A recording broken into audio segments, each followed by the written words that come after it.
Well, folks, welcome to one more edition of Politics and Random. Egberto is your host. Thank you so kindly for being here for the show. Hey, in the house is Lee Grant. He says, hey, y'all. Hey, Lee Grant. Of course, we have Eric Hayes as well, Bridge MCP, AVQ, L1 and only Michael Rutnan. Welcome aboard, all of you great people. Let's see what else. Bridge came on and YouTube says, hey, peeps, I'm going to read Bridge's first, because she was at the previous show and apparently I forgot to read or didn't. And actually, I didn't forget to read it. I didn't see it.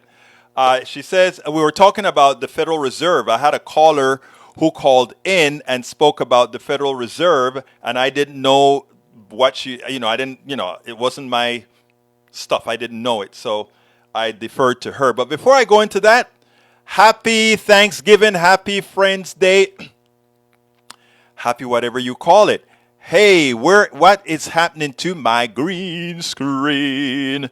I guess I gotta fix it, and I will fix it right now because you guys deserve to have it all working right. So we are going to fix it right now. So bear with me as I put an eyedropper on it. Bing, there we go. I think that fixed it.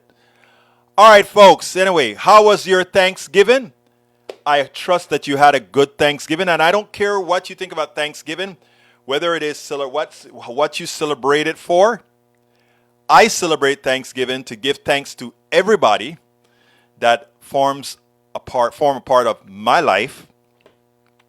I don't follow what the Pilgrims did and all of that. There's too much back there what was done. I don't care about that. I care about the people I want to be thankful to. You guys, my family, etc. So I had a good Thanksgiving. Unfortunately, I didn't spend my Thanksgiving with my wife and daughter. I spent it all on my lonesome in a room. My daughter and my wife and her brother and her niece, my niece as well, they drove to Dallas. I begged them to go. They were going to stay here with me because I had to finish or put a big chunk into my book. I needed to get a few more chapters written. And it was the opportune time to just, with silence, stay in a room and write 6 chapters. So they went. But I have great friends. Roberto Luis, he wouldn't let me not have a Thanksgiving. So the day he tried to get me to come the day after Thanksgiving, he says, well, look, we're going to meet halfway. And these guys gave me a spread of food, man. A huge amount of food. And then one of our other great contributor, Patricia and Sean and Al, they also gave me a meal. So I had 2 additional Thanksgiving meals the day after Thanksgiving. Anyhow, so I had a good time. I spoke to them. We had video talks in between my chapters, all that good stuff. So I had a good time. I trust you all had a great Thanksgiving as well. Whatever you ate, whatever you celebrate, remember, we can always make it a good thing by just being thankful for those that are around us. And like I said, thank you guys for being here as well. E2247 is in the house. He says, I'm grateful to see you expressing good health. Thank you. Bridge MCP says, hey, Melanie Keelan and E2247.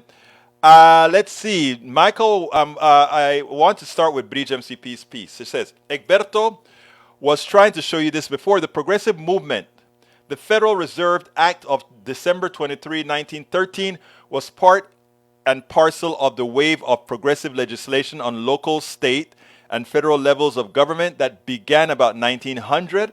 Progressivism was a bipartisan movement that in the course of the first 2 decades of the 20th century transformed the American economy and society from one of roughly laissez-faire to one of centralized statism.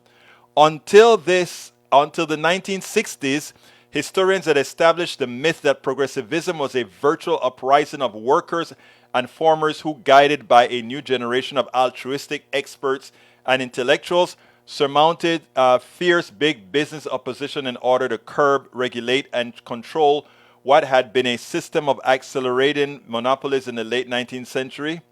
A generation of research and scholarship, however, has now exploded that myth for all parts of the American polity, and it has become all too clear that the truth is the reverse of this worn fable. Thank you for that information. I am going to bookmark that because I got to read up on to understand a bit more of what it's saying. Was it good or bad? The caller didn't think the Federal Reserve, they thought it was a bad thing. The historian that I had running the boards for me, which is Tory Mercer, he thought it was a good thing. I got to read up on what Bridge just showed me because it seems like Bridge is more on in tune with what the woman who called, Paula, was saying earlier today on the earlier version of the program. All right, let's see. Brother Rodnin wants me to put something on the screen, which is what parts of Houston are going through right now. It says, a boil water notice has been issued for the city of Houston main water supply after a water treatment plant experienced a power outage Sunday morning. City officials say it's going to take several more hours before the problem gets resolved. If you're instructed to follow a boil water notice, use the tips. Boil all water for food, drinking, and brushing your teeth. Boil the water for at least 2 to 3 minutes. Do not use chilled water lines from the refrigerator. Do not use ice from an automated ice machine. A water purification plant lost power. All right. I'm in Kingwood, which is a suburb of Houston. We are within the Houston city limits, but it so happened that the water system that we use, I think it's because we were separate from Houston for a while, is actually in a good shape and it doesn't fall under the boil rule. So I didn't have to stop my ice maker or anything, but thank you for pointing that out. And we're putting this on the screen for folks who wants to see it as well. Let's see what else we got here. Michael says, rally new observer. More guns lead to more shootings. Let's challenge a gun ownership means. Second Amendment zealots say that people, not guns, kill people, but then a nation that has more guns than people, over 400 million guns and 330 million people. The prevalence of guns is going to lead to the demise of people through intentional shootings, accidents, and suicides, which is a reality. The toll is more than 110 people every day, including 5 deaths per day in North Carolina. As the U.S. endures another wave of mass shootings, there are signs that the majority of Americans who want stronger gun controls may yet be heard. A bipartisan group called the 97%, an allusion to the 97% of Americans who favor universal background checks for gun control, wants to reduce the carnage by enlisting gun owners in effort to reduce the sensible measures such as seat belts, airbags, etc., etc. You guys can continue reading. That's pretty long.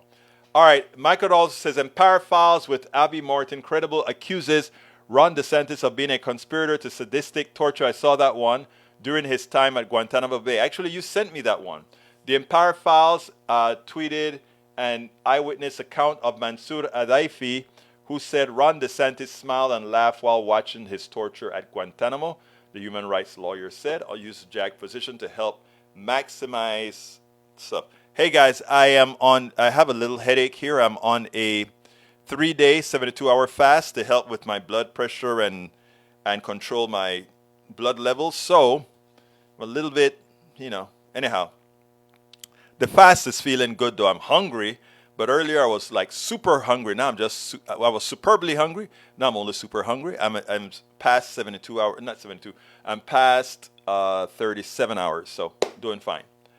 All right, Michael Rudnan says, Al Mayadin Media Network. I was screaming and he was smiling. Okay, you guys can read that on your own. I'm not going to read that long thing there. All right, Axios, Trump talks with white nationalist Nick Fuentes at Mar-a-Lago dinner. Trump direct engagement with a man labeled a white supremacist by the Justice Department 1 week after declaring his 2024 candidacy is likely to draw renewed outrage over the former president. Yeah, that's been all over the news. Check out, good for Michael. He gives us all the links to these things for those who haven't yet heard about it. I read Bridge MCP stuff, so let's get busy. What you guys want to talk about? Eric says, green energy through windmills take 90 gallons of rich oil, which has to be changed on a regular cycle. Then are you going to put thousands of these on the ocean leaking oil spills when servicing them and changing the oil and the amount? Oh, God.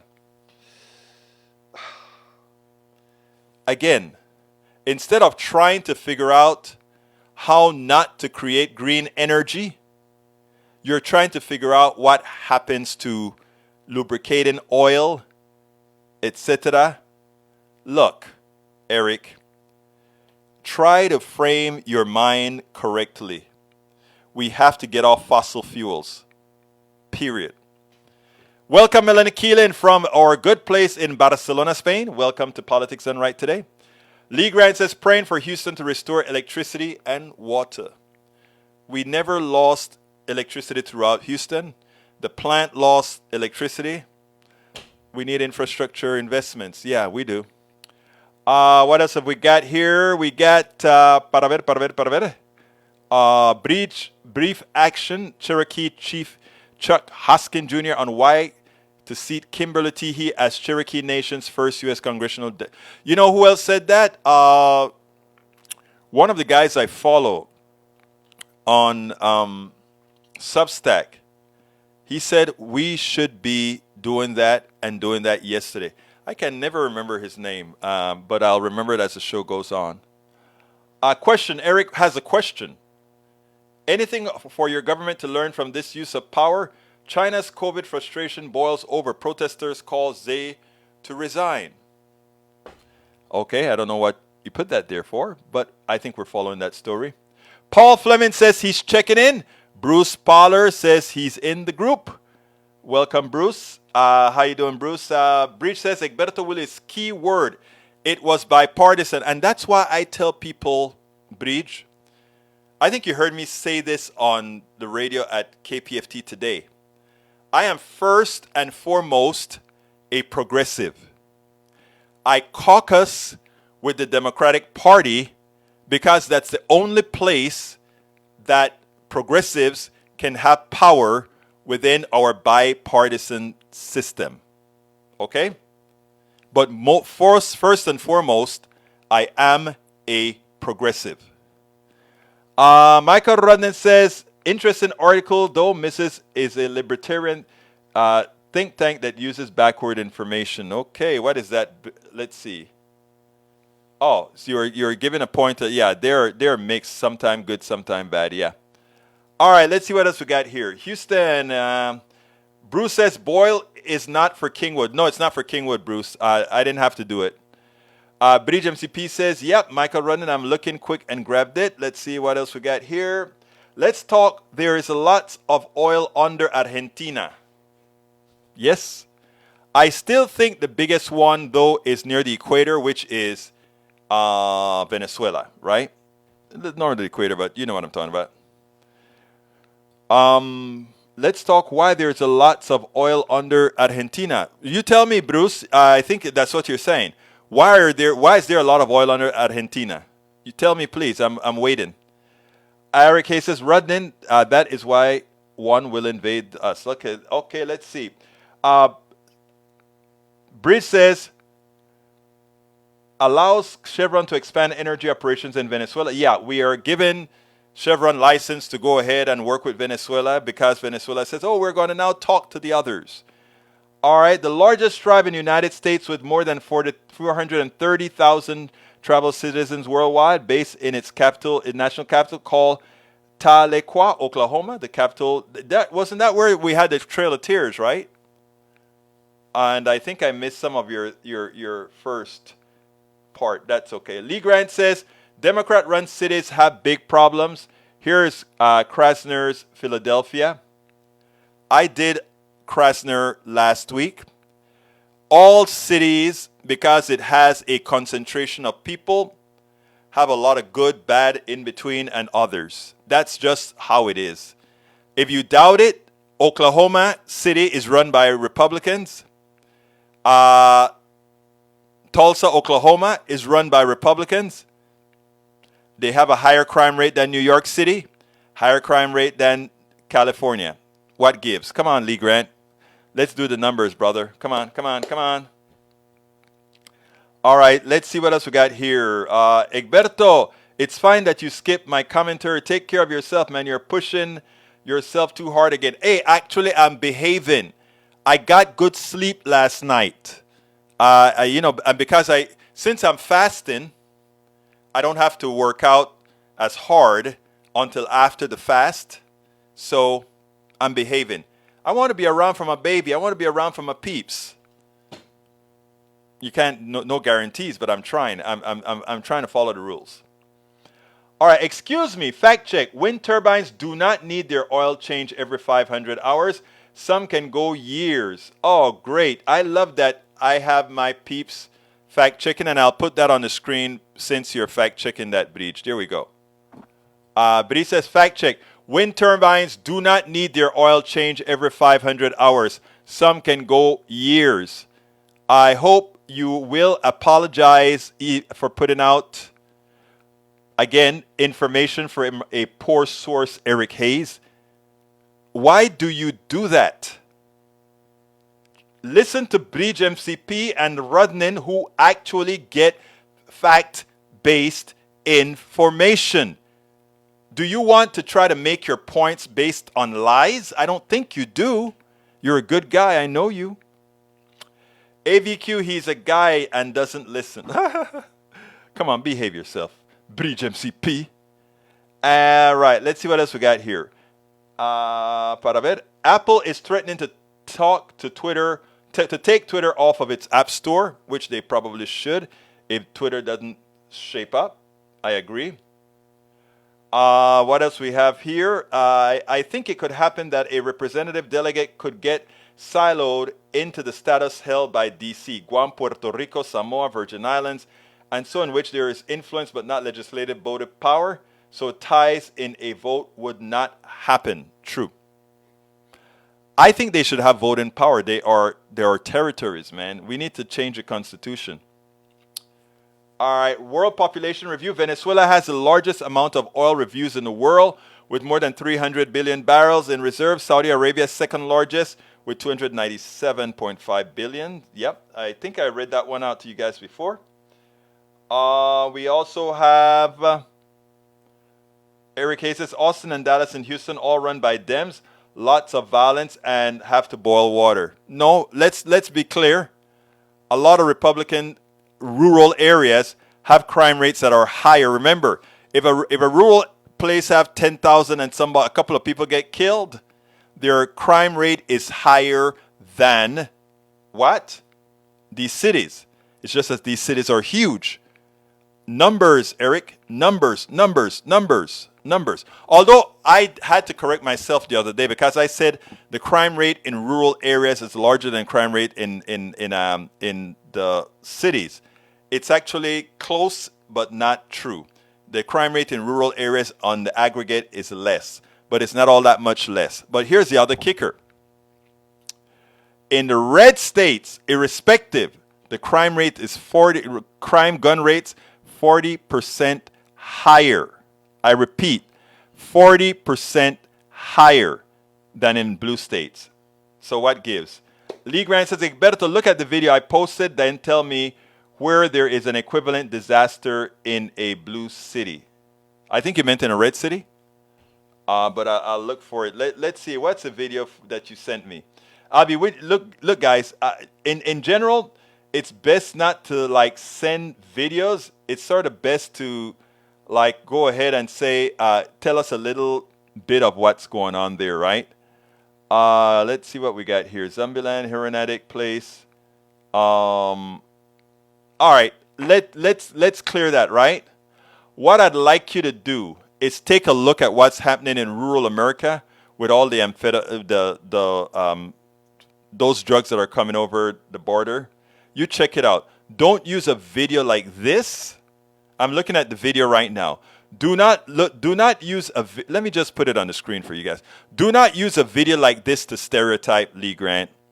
That's a stereotype, right? That is a stereotype of Philadelphia. Because I've been to Philadelphia. I just got back I got back from Pittsburgh, but I've been to Philadelphia. I went to Philadelphia last year. That's not how it really is, all right? There are areas like that in Philadelphia. There are areas like that in rural America, just not that big because it's rural America. So please, please, please, sir, don't allow yourself to be taken by bad media that stereotypes things, okay? Please, please, please, please. I would love for you to be more objective in the way you see things. All right, let me continue reading and then I'll go to my first video. But I just want to make sure that, I do if you have something of value, I put on the screen. You guys know that. All right, let's see what else we got here. Let me see what else we got here. Michael said, Egberto, I'd only send a video in advance so you might play during the live stream, as I was hoping you'd do for demonstrating who Ron DeSantis was. I didn't know you actually sent a video with Ron DeSantis. I'll do it the next time I see it. All right, Eric Hayes says, fentanyl and the policy of not holding cartels accountable. Do you really think we don't hold cartels accountable? Or don't you think they're just criminals that get away with it, just like the oil companies get away with their legal criminality? No, that sounds like an oxymoron, but I call it legal criminality. All right. Donald Trump is losing his cred. When Asa Hutchinson can do something like this, check this out. So Donald Trump met with Kanye West, the rapper, anti-Semite, as well as Nick Fuentes, another anti-Semite, racist, and everything negative that you can think of. And he thought it was okay to meet with these people and have a great dinner. Well, you know what? He probably thought that he was going to get some defense, some sort of a defense from his compatriots, the red state governors, etc. Well, he didn't. I want you to listen to Asa Hutchinson because he just all but threw him under the bus. But then again, isn't Asa running for president? Check this out. Former President Trump is attempting to defend a meal he shared this week with rapper Kanye West, who now goes by Ye, and white nationalist and Holocaust denier Nick Fuentes. Trump insisted Friday that he hadn't previously known Fuentes, but a source tells CNN he found the white supremacist, quote, very interesting, particularly Fuentes' ability to rattle off statistics and data and his familiarity with Trump. And Governor, thank you so much for joining me. I know as U.S. Attorney in Arkansas, you personally prosecuted white supremacist groups. What's your reaction to seeing a former U.S. president associate with someone like that? Well, I hope someday we won't have to be responding to what former President Trump has said or done. In this instance, it's important to respond. And as you mentioned, the last time I met with a white supremacist, it was in an armed standoff. I had a bulletproof vest on. We arrested them, prosecuted them, sent them to prison. And so, no, I don't think it's a good idea for a leader that's setting an example for the country or the party to meet with avowed racist or anti-Semite. And so it's very troubling and it shouldn't happen. And we need to avoid those kinds of empowering the extremes. And when you meet with people, you empower.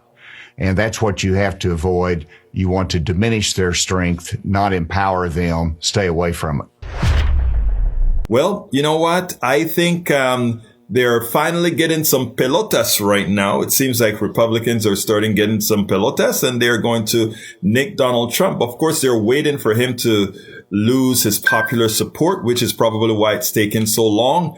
They have to realize one thing. Donald Trump is going to have at least a 33% group of folk that are going to be on his side over and over and over again. So these guys better get their act together and centralize on one or two candidates, because Donald Trump, if he has a big field, can still take it all. And then when it comes to the general election, well, people say, don't say that he can't win, because remember he did before. This time, I don't think he can't win. Absolutely so. Absolutely so. Oh, welcome, Deborah Moyers. Welcome.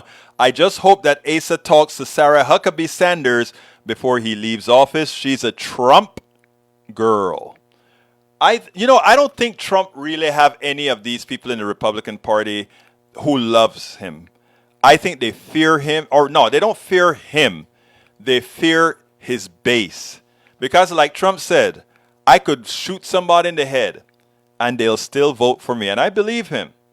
Paul Fleming says, when children of color has to deal with racism throughout their lives, it won't kill other children to learn about race and racism. I agree with that. And not only that, on that, Paul, most people, children, adults, whoever you are, most people are good people. They just don't know history. They just don't know what has happened in our history. They just don't know the things that we've done to others, right? And when they find out, most people would want to atone. Most people would want to be right, do what's right. You know, I always like to put myself into as an example of people who can change. Coming from a Latin Caribbean black culture, you know, remember my new book, Tribulations of an Afro-Latino Caribbean Man? Had all the strikes, which mean homophobia, sexism, and there's another one. I can't remember what the other one is. Okay? But I atoned. I changed. And it's not wanting a pat on my back. I don't want a pat on my back. I want women supposed to come out and say, well, damn it, you should have, and don't expect a pat on the back. And my gay friends, I don't want a pat on the back. It's like, what took you so damn long? But I atoned. And I think the reason why those in the plutocracy want to push all these things, prevent people from learning critical thinking, not just critical race theory, critical thinking. It's because they fear that these little kids are going to say, did we really do that? And okay, we must atone for that. We must start talking about things like reparations because of redlining that systemically took the wealth away of many. We have to think about those things. And that's their fear. Their fear is that they can no longer go out and say those others are like that because they are lazy, as opposed to those others are like that because that is our creation.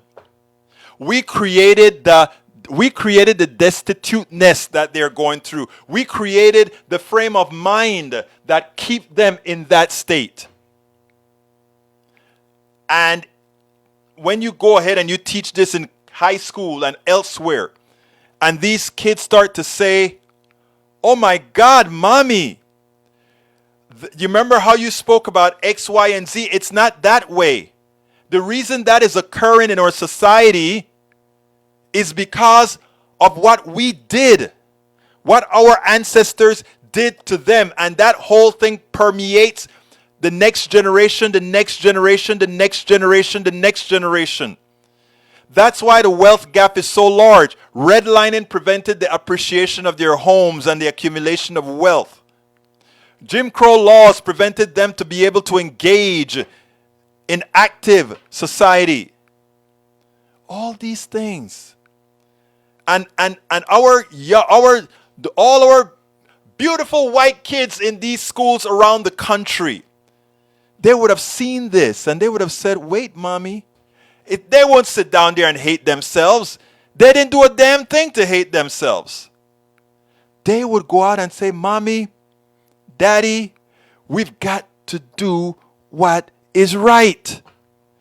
Mom, you were able to build wealth. They didn't. Mom, you were able to go to school. They didn't. When these laws were written, they were systematically excluded. In Pennsylvania, when they were building all these humongous subdivisions in Pennsylvania, the actual deed restriction for all these economical homes that sold for $10,000 that now sell for $300,000, there were clauses in those deeds when the government gave the loans or helped the loans there that said you could not rent to the other. You wonder where the wealth is? So that's what the plutocracy is scared of. That these, our good, wonderful kids, all irrespective of race, they're going to go out there and say, oh my God, we need to make amends. And amends means understanding that the corporations who own billions and billions of dollars on the backs of the redlined homes that weren't given their values, on the backs of all these others, you got to pay it back, baby. We got to tax it back to recover what was gone. Lee Grant says, truth be told, black people in the U.S. have a higher standard of living than black people anywhere else in the world. Stop. White people in the United States have a higher standard of living than all white people around the world. You want to go there? That is like they were saying, black and black crime, 90%. Okay, white on white crime, 88%. Lee, please stop using those talking points. Blacks are doing better in the aggregate in the United States because in the United States, we are orders of magnitude richer than elsewhere. So what is the case that, okay, so blacks are doing better than blacks? The competition or the similarity should not be with blacks outside of the United States. The similarity should be with people in the United States. Don't get caught up into that crap. Nigerian, let's even get better. Go to Nigeria. The average wealth potential of a Nigerian black is way higher than the average wealth potential of a white person in the United States. Oh, guess what? That's Nigeria. That's not the United States. Do we want to really make those silly comparisons? I don't think so. If we're talking United States, let's do that. Bridge MCP says, Berto Willis, in a town I used to live in, Levittown. That's it. It wasn't Pennsylvania. I'm talking about Levittown, actually. First town built for vets, had a clause, no black, still on the books, and they are trying to change it. Actually, you know what? Levittown, you're right. I was wrong. I thought Levittown was in PA. It is in New York. I am sorry, guys. It's New York. Levittown is the town that I was talking about. Deborah Moyer says parents should try to learn from their kids. I always encourage my son to teach me things they knew that I didn't. Eric Hayes says, Berto, how did people in the U.S. get wealthy? Capitalism? Yeah, you're right. I mean, I am not doubting you. First of all, people in the United States got wealthy from capitalism. Capitalism is not the only way for people to get wealthy. In fact, capitalism demanded that we destroyed a lot of people, a lot of environments, and a lot of others to get a few people wealthy in the United States. So you're absolutely right, Eric. How did capitalism build the wealth in the United States? We pilfered the bauxite in Jamaica. We pilfered the oil throughout the country. We did all of those things to others that Americans don't see. If you, as a human being, and supposedly a caring human being, remember I talk about capitalism being a great abstractor, meaning we can live a beautiful life in the United States and have our nice homes and everybody's fed and right. But then you see what happens to get the raw material that capitalism is built on. What occurs in Africa, what occurs in Jamaica, what occurs in Santo Domingo and all these other places. You have to wonder. So the 4% that America represents in the world, eating up 25% of the resources of the world, that is somehow equitable? That is somehow fair? Nah. But you're right, Eric. America's wealth was built on capitalism. Slavery is capitalism. Both the slavery of the type we had when black folks were slaves, as well as the slavery that we have now, antiseptic slavery, where employees are slaves. So you're right. You're absolutely right, Eric. And thank you for allowing me to prove my point. All right, let's see. My parents brought me up to not be racist, as I was Irish Catholic and under British rule. Boy, and you understand what that means. Or if you're not Irish, if it's your parents who are Irish, they understand what that meant. British MCP says, racism, we may know about it, but we've not lived it. That's where empathy comes in. Exactly. Be a creator, not a victim. Eric, I am not a victim. I don't know if you meant me. I'm not a victim. I created a whole bunch of stuff. Please look up Willie's Computer Software Company. You'll see the litany of products that was created under this company. I gave that up for this. And justifiably so. But look it up. My life is an open book. Look up Willie's Computer Software Company and see what you find. Paul Fleming says China is proof of modern day slavery when they lock you in the workplace and you can't go home. Actually true. America is antiseptic slavery though, because they don't need to lock you in. They just need to make sure that you speak. I mean, they just need to make sure that you're dependent on their health care or whatever, so you can't go anywhere else, right? Alberto Willis, there is a Leviton in PA as well. Oh, I didn't know that. Okay. I didn't know that. Which one is bigger? Because these are like huge suburbs. Michael Rudden says, victim mentality dominates the evangelicals in this country, demonstrating again that accusation in the mirror is the first tool of American conservative. Exactamente, hermano mío. Let's see. Deborah Moyer says, there's no white person who can say they have never been racist or benefited from racism. Not possible. And that's why I love my audience. Because my audience makes sure to stay and make it real. Look, I was talking to Tori today. And I looked at Tori and I said, my goal in everything that I do with Politics Done Right and otherwise is to bring folks, all the others together, right? When I say others, I'm even talking white people too. White people otherize, certain white people otherize others. I'm talking about all us being others and coming into the fold and realize that we are fighting the same battle against a plutocracy that is trying to take it all.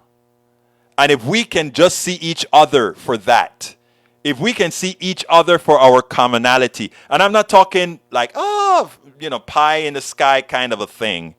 I'm saying if we could just see the commonality that we got, the plutocracy is done.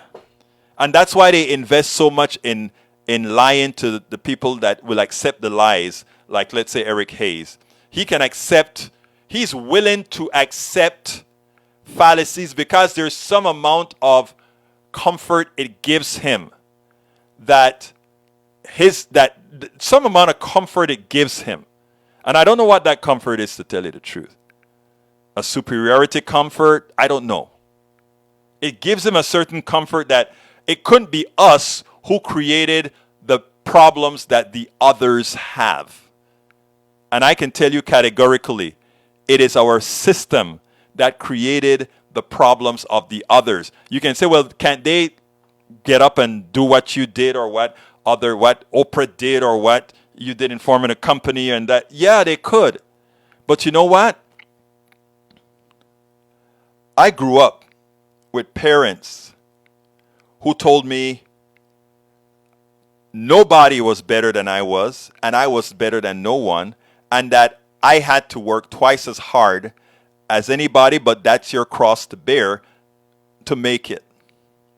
And I lived with that cross on my shoulder my entire life. I never did anything other than saying, whatever I did, I put everything into it, including this, right? It is important. It is important. All right, you guys are having good conversations here. Let's see. Let's see what else. Capitalism is the key. No, it's not the key. So is China pilfering places? Yes, absolutely so. But China is not doing anything the United States hadn't done to get what it did, to get where it's at. All right? The difference is China does not involve itself as much in the internal politics of a country as much as America has. America didn't only pilfer your resources, but they also wanted to make sure and be involved in your internal politics. And the reason why is they understood America loved democracy at home to some extent, a plutocratic type of democracy. But on afar, we love dictatorships. Just take a look. We created Noriega. We were trying to manage Omar Torrijos. We couldn't, so we killed him. I mean, look, I can go on and on and on. All right, let's see what else we got here. I was born in Northern Ireland and I'm gay. I know how it is. Bridge MCP, absolutely. You know it. You understand pain. Michael says victim mentality dominates the evangelical world. I read that one already. Deborah Moyer says, I think the Leviton in PA is north of Philadelphia. Okay. Bridge MCP says New York Leviton was first, not sure which is bigger, but they built Hicksville, loved the name, and they did the same. Okay. All right, let's see what else we got here. Let's see. Michael Rennie said, Eric Hayes, do you mean if people need help and ask for help, that the government should organize to help them? Okay, I mean, it's amazing, right? Lee Grant says, victim mentality also drives desire for redress and reparations. That is why leftist government offer things. Okay, Lee Grant, I don't know what you're saying if you're saying you don't believe in reparations, but let me just be categorical here. If, first of all, note that we did provide reparations for Japanese that were interned, right? We did that. In other words, we interned Japanese, the Japanese American citizens, we gave them reparations. Black folk built this country when it comes to our cotton output, our factory outputs for a very long time, for free. For free. When they were emancipated, they were once promised 40 acres and a mule in a document that was never realized, but they were still placed under duress. Subsequently, we had policies like redlining and Jim Crow laws that further prevented them from performing within a free economy. Okay? Think about this. And others profit from their loss. Don't you think it is high time that we give reparations of some form, probably free education to ensure folks catch up? I can think of a lot of ways to give reparations so that folks just don't take the money and say, I got free money from my ancestors. I can fix a social program, a social problem. It's that simple. Let's see. Deborah says, you had unusual and special parents. It shows in who you are. My parents, I love my parents. My father is not with us anymore, but my father was one of my biggest cheerleaders. My father, I dedicated my first book to my old man, my father. My father used to tell me, I remember when I was leaving NASA to form my own company, my father, a lot of folks in the family didn't want me to. My wife said, Egberto, I have been poor before. I can again. And if we have to get a one-bedroom apartment to realize that dream of your own business, all that good stuff, so be it. I had some in the family that said, how can you dare leave NASA? That's prestigious. You're going to leave NASA to go work on your... Yes, I'm going to leave NASA to go work on my own. And my dad said, let me tell... Look, we speak... English, a different kind of English in Colon, right? We speak Caribbean English and Latin Spanish, okay? So my father looked at me in our good Caribbean English and said, Whopping, boy, let me tell you something. I'm going to tell you something. You're making the man all the money because you know what you're doing. Go and do it on your own. You can do it on your own. Proud of you. Translation, that's English too, okay? But translation. You've been working for the man a long time. You've been making the man a lot of money. Yes, you can do it on your own. And I got faith in you to do it on your own. I love that dude. He's not with us anymore. He died suddenly of a heart attack 10 years ago, or a little over 10 years ago. And I tell you something, that guy had a lot of faith in this son, and one of the reasons I bust my ass as hard as I did, and I continue to do so, is because, like I said, he's always had faith that, you know, what I need to do is successful, and we must all think that way. Great parent. Paul Fleming says, white people in this country fought a black man trying to give Americans low to free health care, but freely accepts a former president's insurrection. It's amazing, right? Because he tried to give everybody health care. And most of the people that benefit from the Affordable Care Act, Obamacare, are not people who look like me or you, Paul Fleming, but people who look like Eric Hayes. And justifiably so. You know, And these are the things that we have to get around. Lee Grant says Democrats interned the Japanese. Democrats did a lot of bad things. Democrats are the ones who believed in Jim Crow. Democrats are the ones who it was Republicans who signed the Emancipation Proclamation. It was Republicans who helped pass under Johnson the Civil Rights Bill. I know all of that, Grant. That none of that matters. Today, Republicans are the racist party. I'm not talking about the people that are Republicans. I'm talking about the leadership in the party. Okay? Today, Democrats are the ones that are trying to do progressive things for America. It doesn't matter what the past was. It doesn't matter what are you doing today and doing for tomorrow. That's what's important. Egberto and all the conservatives in the chat, this CG Gray video might be worth your time. It analyzes the difference between rulership, left and right. I truly hope you watch after the show. I will. Y'all always give me good stuff to watch. Let's see what else we got here. Deborah Moyer says black people cared for white families to whom they were indebted, including providing medical care. Yeah, I mean, it's funny, right? Because a lot of people think that a lot of this angst about America getting more brown, that a lot of my white brothers and sisters are really concerned that what was done to the people of color is going to be done to them if they ever lose the majority. That is crap. If you want an example, go to South Africa. South Africa and the Bantustans and apartheid was a vicious criminal enterprise against somebody just because of the color of their skin, because of their hue. And now they had a reconciliation commission. And you know what? South Africa is doing pretty damn well. Yeah, they have their problems, but they're doing pretty damn well. Egberto, did you get my FB message on fascism? Yes, I did, and I thought I replied. I watched the entire video in between chapters.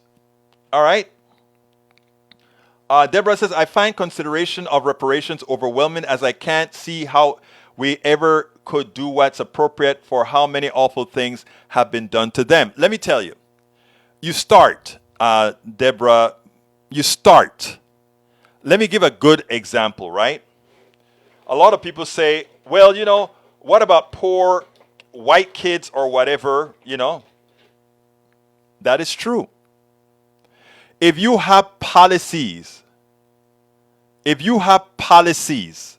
and this is important. Hey, Doris Lee, my great seeing you here on the show. Great seeing you here, my dear. I actually spoke at her club a few days ago.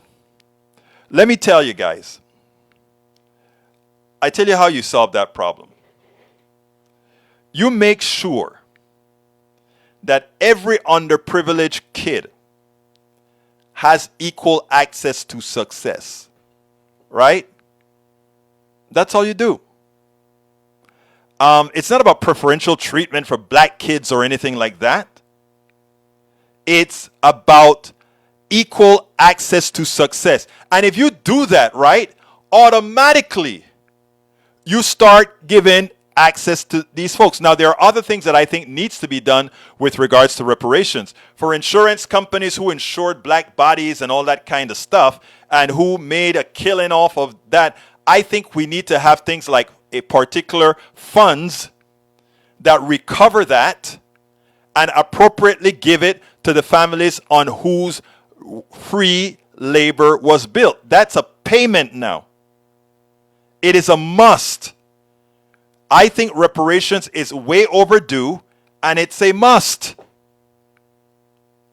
You know who gets reparations? Corporations get it all the time. Let me give a great example, because we spoke about that. Corporations are not people, etc., etc., etc., right? Oh, I haven't done my ask yet. Man, we've been having so much fun. I have another video, but I'll show that video tomorrow. But here's the deal.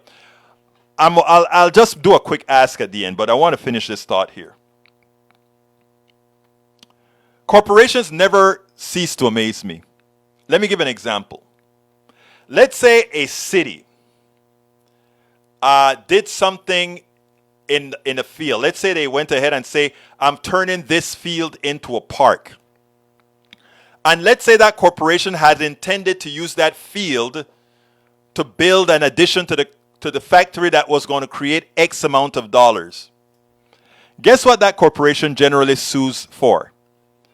That corporation usually sues for reparations. Did you know that?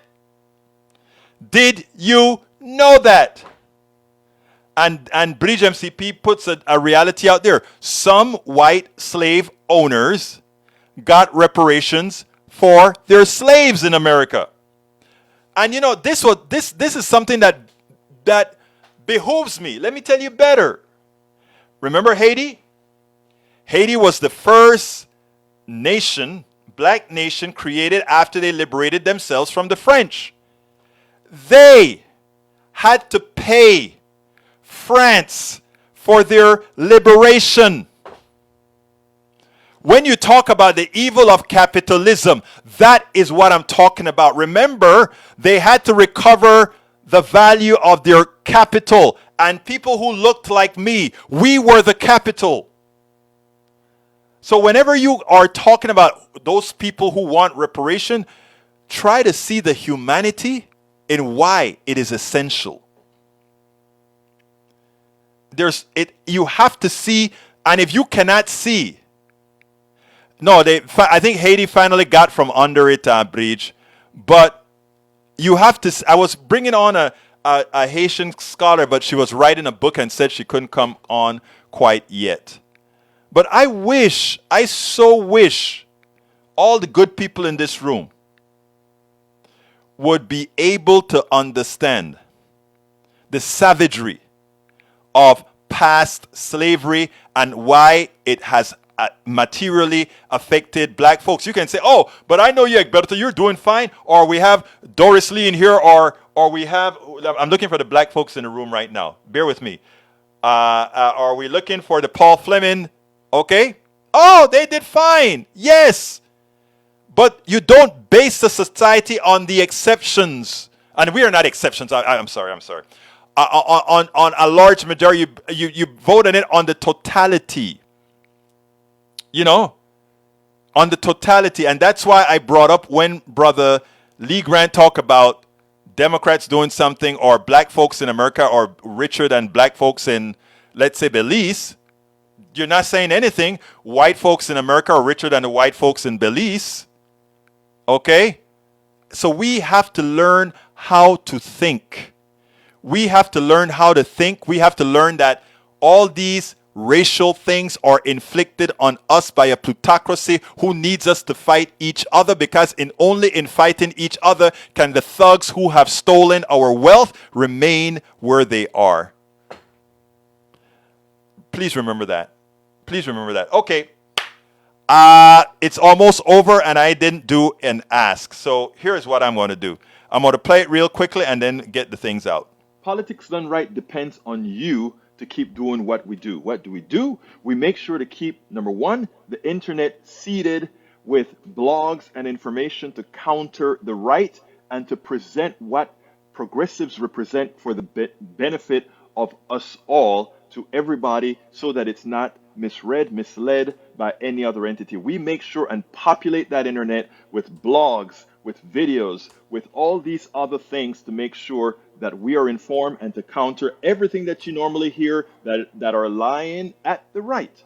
We also make sure to create articles in magazines, articles in newspapers all around the country to ensure, again, that our message gets out there. Last but not least, we also write books. As you see it, Class Warfare, the only resort to right-wing doom, How to Make America Utopia, are two of the many books that I've written on these issues. So please support us in one of many ways. Numero uno, you can support us at PayPal, either one time or monthly. Go to politicsdoneright.com/PayPal. You can support us on Patreon. That is politicsdoneright.com/Patreon. Patreon is spelled Patreon. You can support us by becoming a part of our YouTube channel, going to politicsdoneright.com/YouTube, or you can support us in many other forms that you can find at politicsdoneright.com/support. Be sure to visit our store, politicsdoneright.com/store, and get our books at politicsdoneright.com/books.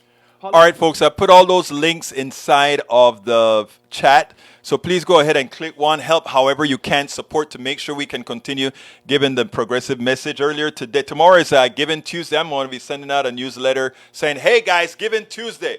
Fill up the coffers. We are like 6 months behind. You know, I was in D.C. with my baby for a long time. Anyhow, thank you for having been here, been here, AV Cube.